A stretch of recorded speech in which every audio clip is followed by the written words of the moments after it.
بسم اللہ الرحمن الرحیم۔ صبح بخیر پیارے دوستو، حضرت ذوالنون مصری رحمۃ اللہ تعالی علیہ فرماتے ہیں کہ جب انسان شریعت سے غفلت برتتا ہے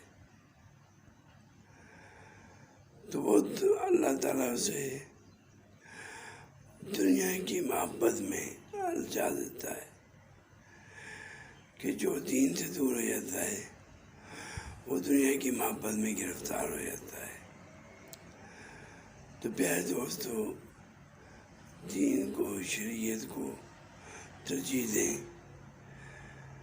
کیونکہ ہماری کامیابی دین کے چلنے میں ہے۔